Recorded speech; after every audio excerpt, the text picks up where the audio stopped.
الفتح بالمدد على متعلم الإفادة والاستفادة والنفع والانتفاع والتذكر والتذكير والدعاء إلى الهدى والدلالة على الخير والحث على التمسك بكتاب الله وسنة رسوله وابتغاء مرضات الله وقربه سبحانه وتعالى وبنية حسن الخاتمة عند الموت بعد عمر طويل في خير الدنيا في أرزق أساس نبيا وبنية أن الله يجعلنا من قرة أرشد الكونين ويفتح الفتح العارفين فكنا في الدين ويعلمنا بتأويل أيدين سوى السبيل على الدنيا وعلى حضر سيدنا الرسول أبي جميع خانس الأولى سيد جميعنا ومسلم من النبوي والدينا ونتكم خاصة ومن أمر هذا المسجد سابقا لكن أن الله يدك الشام بالرحمة المخرجنا على حضرة النبي محمد صلى الله عليه وسلم الفاتحة. بسم الله الرحمن الرحيم الحمد لله إياك نعبد وإياك نستعين اهدنا الصراط المستقيم صراط الذين أنعمت عليهم غير المغضوب عليهم ولا الضالين. بسم الله والحمد لله والصلاة والسلام على رسول الله سيدنا محمد بن عبد الله وعلى آله وصحبه ومن والاه ولا حول ولا قوة إلا بالله. رب اشرح لي صدري ويسر لي أمري واحلل عقدة من لساني يفقه قولي وسدد لساني واهد قلبي بحق سيدنا محمد النبي صلى الله عليه وسلم دستوركم يا على درقي ويا على الباطن ويا على نوبتي ويا على النور. أما بعد. Jamaah Masjid Nurul Qomar semuanya yang dirahmati oleh Allah Subhanahu wa taala, alhamdulillah Allah Subhanahu wa taala mengizinkan dan mentakdir kita semua untuk sama-sama kembali duduk untuk mempelajari dan menghidupkan ajaran Nabi, ilmu warisan Nabi sallallahu alaihi wasallam. Semoga duduknya kita ini kelak membuahkan duduknya kita bersama Rasulullah sallallahu alaihi wasallam di surganya Allah Subhanahu wa taala. Amin Allahumma amin. Dan semoga kita semua diberi umur panjang, sehat walafiat, nanti ketika wafat diberi kesempurnaan husnul khatimah. Amin Allahumma amin. Hadirin hadirat yang dirahmati oleh Allah Subhanahu wa taala, melanjutkan hadis yang ke-30, kita sampai pada sabda Nabi sallallahu alaihi wasallam, wasakata an asya'a rahmatan lakum ghaira nisyan fala tabhathu anha. Hadisun hasanun rawahu Darul Qutni wa ghairuhu. Wasakata, dan diam itu Allah, alias tidak melarang juga tidak memerintah. An asya'a, dari macam-macam segala sesuatu yang tertentu.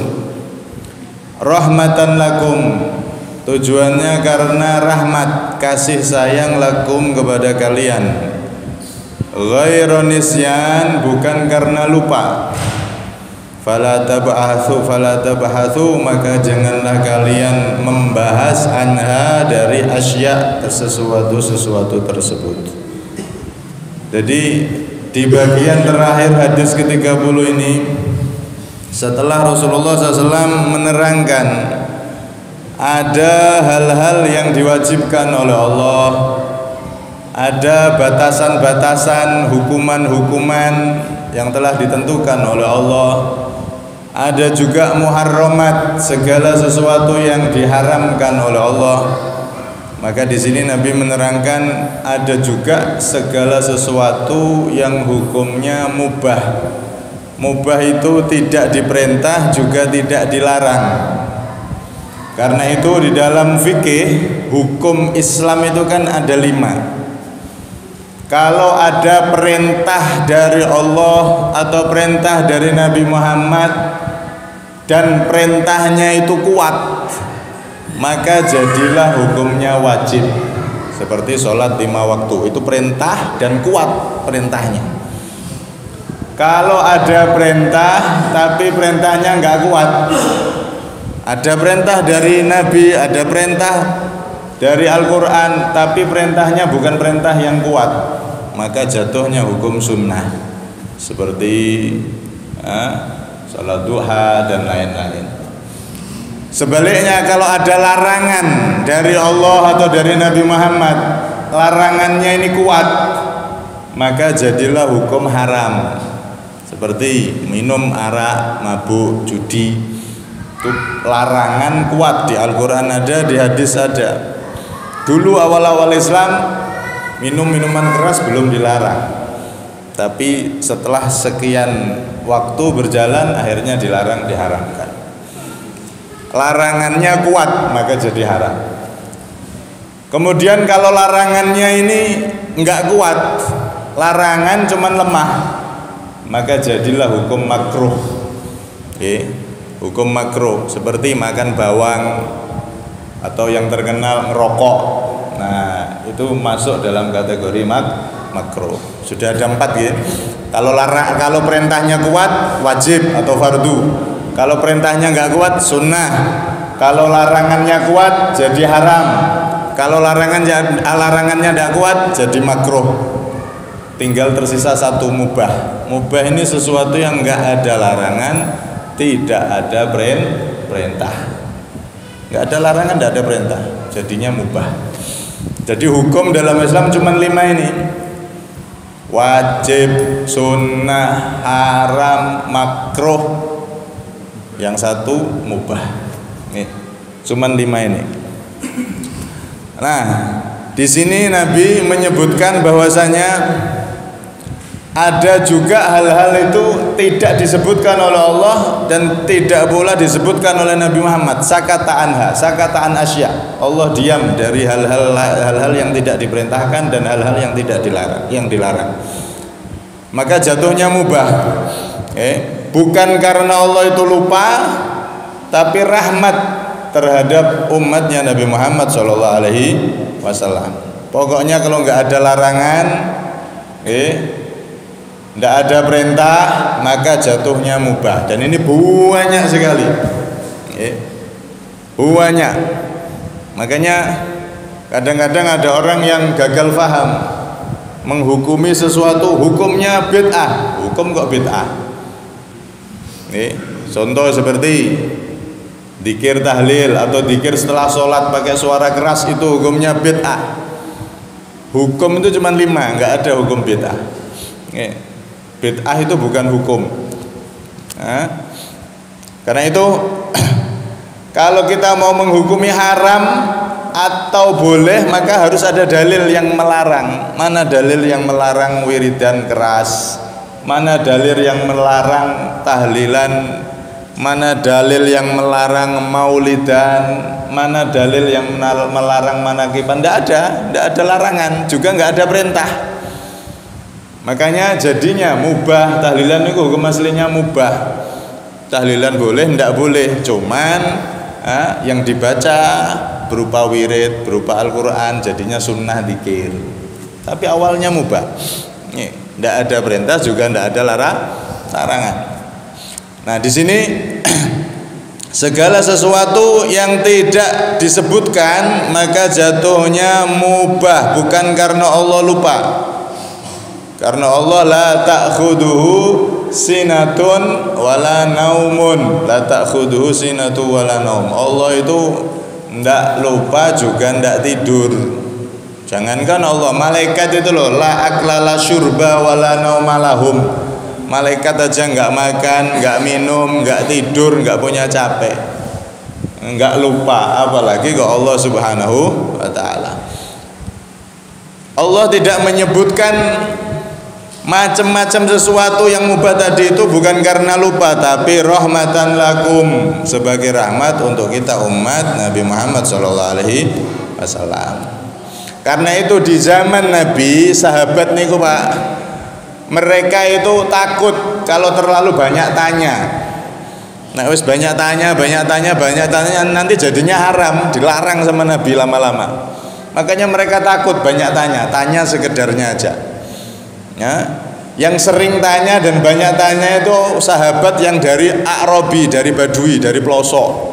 Nah itu kan terkenal orangnya itu kurang tata keramanya atau blak-blakan modelnya, orangnya polos-polos. Nih, datang ke Nabi, mata sa'a ya Rasulullah. Pas Rasulullah khutbah tanya, ya Rasulullah tanya kapan hari kiamat. Nah ini orang-orang Badui yang banyak tanya, yang suka tanya sama Nabi SAW. Kalau sahabat-sahabat yang di dekat Nabi di Madinah, mereka tidak berani banyak tanya, cukup sekedarnya aja. Kalau diperintah Nabi dilakukan, dilarang Nabi ditinggalkan. Nah, karena Nabi saat itu pernah mengatakan, min a'dhamin nasi damban rajulun yas'alu an syai'in lam yakun muharraman fayati tahrimuhu bisababi su'alih. Termasuk manusia yang paling besar dosanya adalah orang yang banyak tanya tentang hukum sesuatu, banyak tanya, akhirnya sesuatu yang awalnya mubah Allah nggak ngelarang, jadinya dilarang karena banyak ditanyakan tadi itu. Karena itu dalam hadis yang lain Nabi mengatakan halakal mutanatti'un, celaka itu orang yang over, banyakan tanya, over dalam segala hal, celaka. Kakean takok, suruh puasa 1 hari, puasanya hari apa? Hari Senin, ya hari Senin. Seninnya Senin apa? Senin Kliwon, ya Senin Kliwon. Akhirnya terus tambah ruwet sendiri kayak Bani Israel dulu. Nyembelih sapi yang apa wahai Nabi Musa ketika ada kasus pembunuhan. Suruh nyembelih sapi, coba langsung tangkap 1 sapi, sembelih, selesai. Tanya warnanya, tanya sapi ini sudah dipakai untuk ngerjakan sawah apa belum, warnanya bagaimana, umurnya gimana, pas tua apa muda. Akhirnya mereka memberatkan diri sendiri gara-gara banyak tanya. Karena itu para sahabat faham ini, mereka tidak mau banyak tanya cuman sekedarnya saja. Nah, karena kalau sampai bertanya kok ada sesuatu yang awalnya mubah jadi haram gara-gara banyak pertanyaannya, maka orang tersebut termasuk orang yang paling besar dosanya, kata Rasulullah SAW.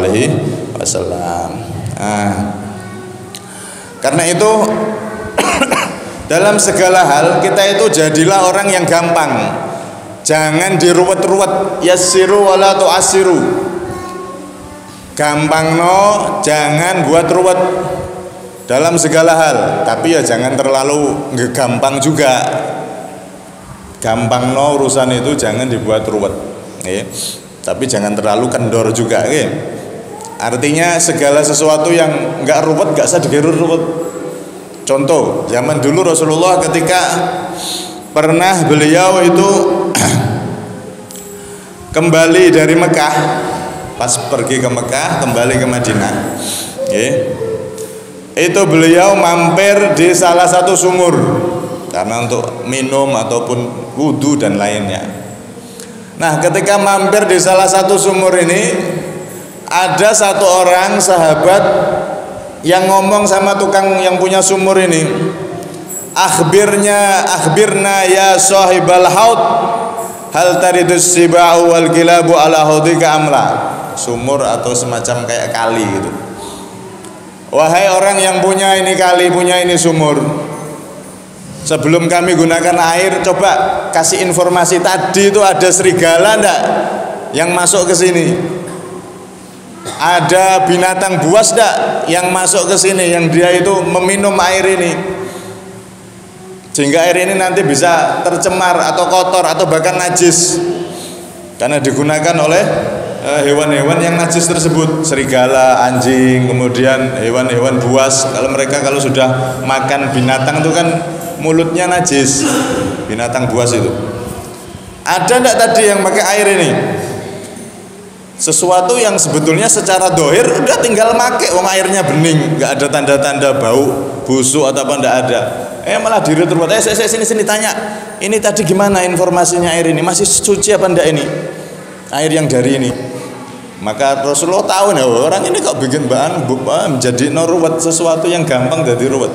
Maka dijawab oleh Rasulullah, ya sahibal haud la tukhbirna, wahai yang punya kali, yang punya sumur, udah enggak usah dikasih informasi. Udah, ayo kita gunakan langsung.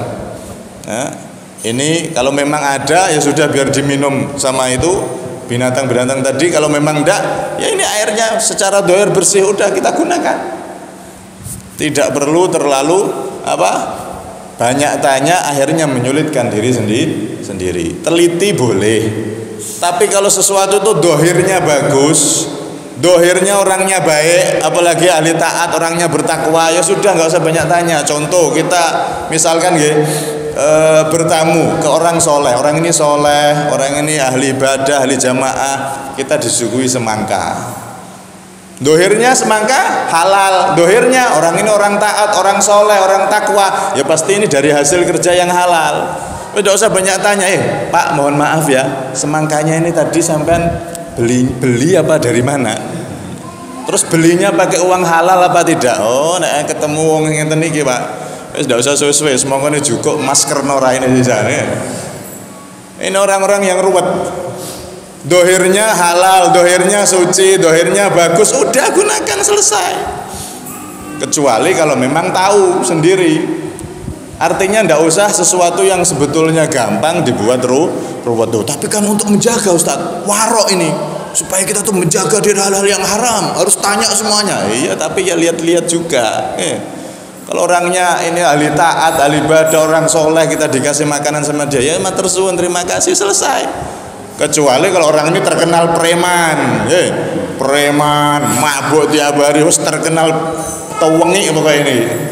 Tiba-tiba ngasih uang kita. Nah, ini tanya, uang dari mana ini? Oh, ini warisannya bapakku. Oh, halal, cukup. Ini uang dari mana nih? Oh, dari judi, oh dari ngerampok. Nah, ini baru diteliti kalau dohirnya jelek. Secara dohir, kalau masalah hatinya kita tidak tahu. Kadang orang yang ahli mabuk ternyata dia nanti tobat mengungguli kita bisa. Tapi secara dohir kalau jelek, kalau maksiat, kalau ahli maksiat, maka kita harus teliti. Itu tanya, tidak apa-apa, bagus itu.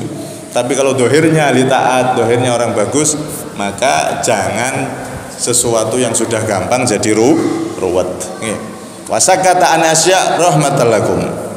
Nah, sesuatu yang boleh sudah makan aja itu yang disuguhi. Nah, air yang yang sudah ada di depan tadi digunakan oleh Rasulullah Shallallahu Alaihi Wasallam. Nah, begitu juga ada cerita riwayat beliau pernah ditanya juga tentang ajban. Ajban itu jubun itu keju yang diimpor dari Syam. Zaman Nabi ini ada keju diimpor dari Syam, didatangkan dari negeri Syam. Negeri Syam itu Palestina sekitar niku, termasuk Lebanon dan lain-lain. Termasuk Lebanon, kemudian Jordan, itu dulu Syam semua itu.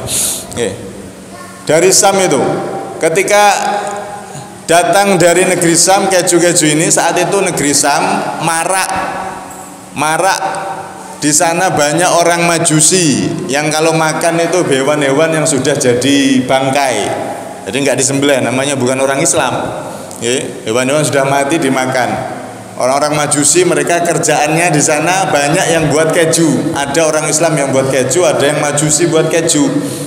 Nggak tahu ini keju yang diimpor ini dari produsen Muslim apa yang Majusi, nggak tahu. Maka saat itu ditanya, wahai Rasulullah, ini ada keju dari Syam, di sana pembuatnya ada yang Muslim, ada yang Majusi. Yang Majusi itu hewan-hewan bangkai dimakan. Maka dijawab oleh Nabi Muhammad, dohirnya keju itu halal. Sedangkan yang ini dari sana kita tidak tahu dari mana. Udah dohirnya halal, dohirnya nggak ada najis. Maka apa kata beliau? Sammullaha wa kuluha, sammullaha wa kuluha. Baca bismillah wa kuluha dan makan. Udah, bismillah makan. Wong dohirnya keju halal. Nah, kalau dohirnya haram, nah makanan yang haram misalkan baru, itu jelas kalau itu. Nah, ini dohirnya halal, dohirnya baik, ya sudah bismillah makan. Keju ini diperlukan untuk gizi. Nah, saat itu di Madinah. Nah, begitu juga Sayyidina Ali radhiyallahu anhu wa karramallahu wajhah. Sayyidina Ali bin Abi Thalib. Ini di zaman beliau juga. Saat itu ada impor baju dari daerah Yaman. Orang Yaman zaman dulu itu kalau mewarnai baju, winter itu ngasih warna baju ya. Itu dicampuri dengan baul itu air kencing.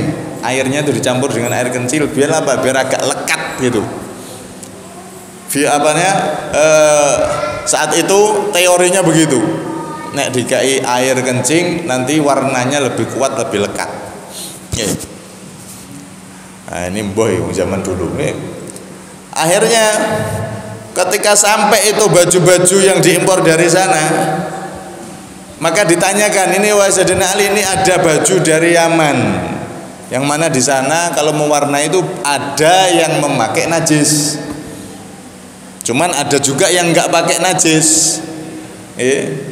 Ini baju-baju datang dari sana, ini bagaimana Sayyidina Ali, kita pakai sholat bagaimana? Maka Sayyidina Ali jawab gimana? In alimta anna fihi baulan fala tusalli fihi.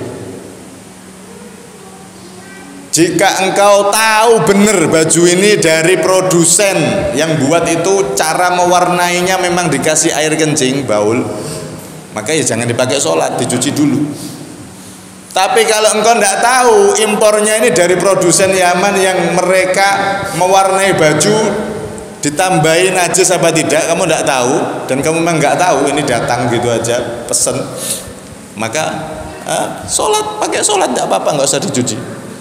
Kecuali kalau ada bau-bau pakaian itu, baunya ada tanda bau dan seterusnya.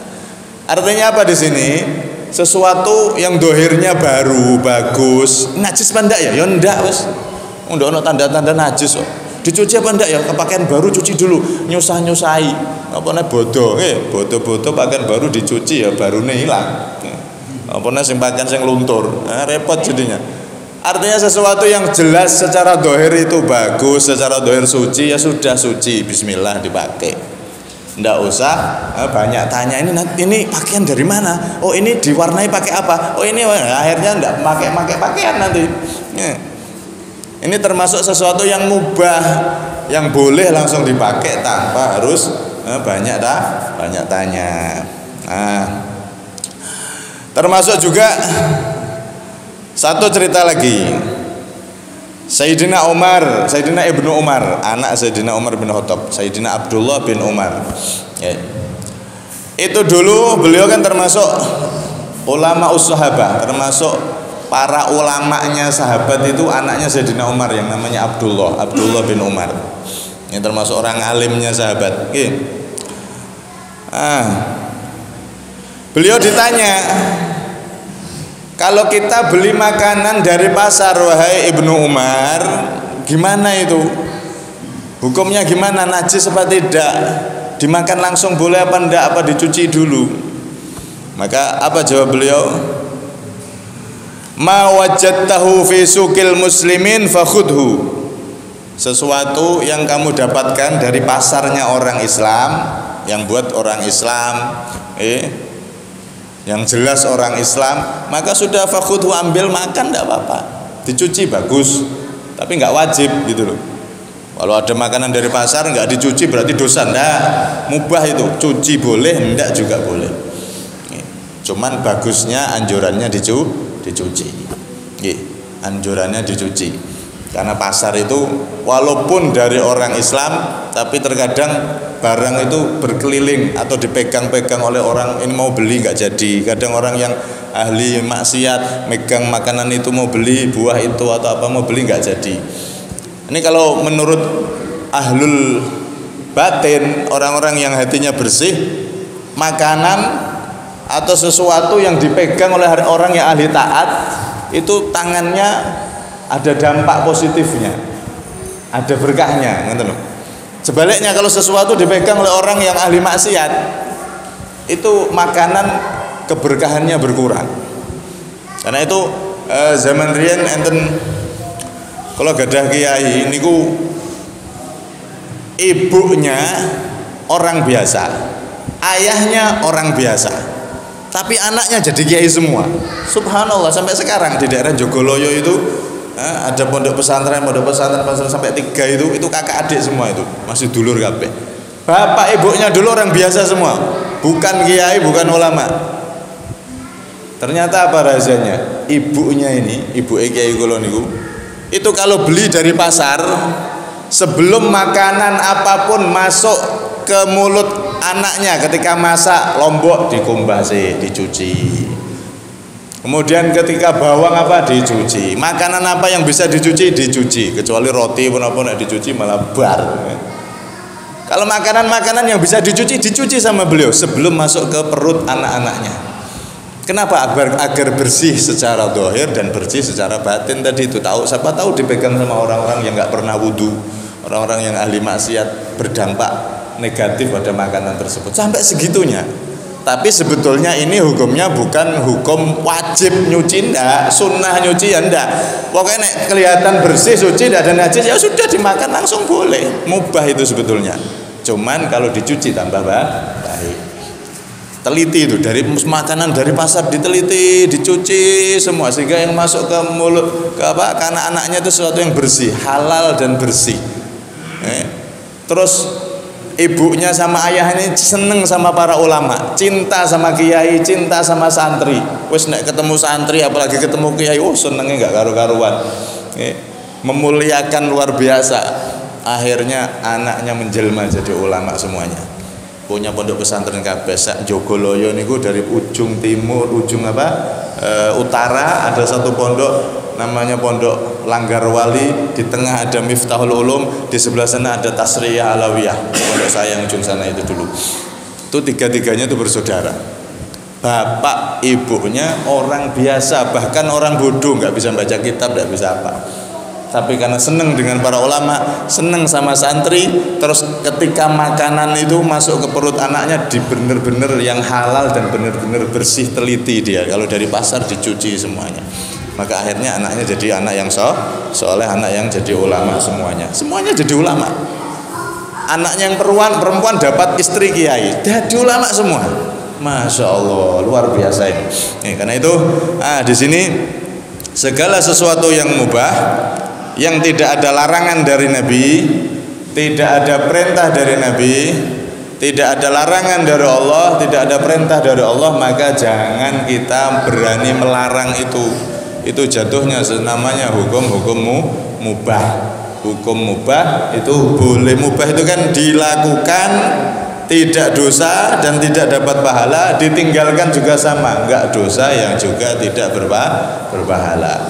Seperti apa? Ya itu tadi contoh-contohnya, hal-hal yang tadi itu, termasuk ya makan. Kita makan itu hukumnya mubah. Jenengan mangan boleh, enggak mangan juga boleh. Kecuali kelaparan darurat, nah itu wajib mangan, berubah. Awalnya mubah hukumnya itu. Kemudian macam-macam banyak contohnya itu. Walhasil di sini Rasulullah SAW mengingatkan bahwasanya ada sesuatu yang diwajibkan oleh Allah, diperintahkan atau disunahkan, ada sesuatu yang dilarang oleh Allah, haram atau makruh, dan ada yang di tengah-tengah yaitu mubah. Mubah ini enggak diperintahkan juga tidak dilarang, dan ini banyak sekali dalam kehidupan kita.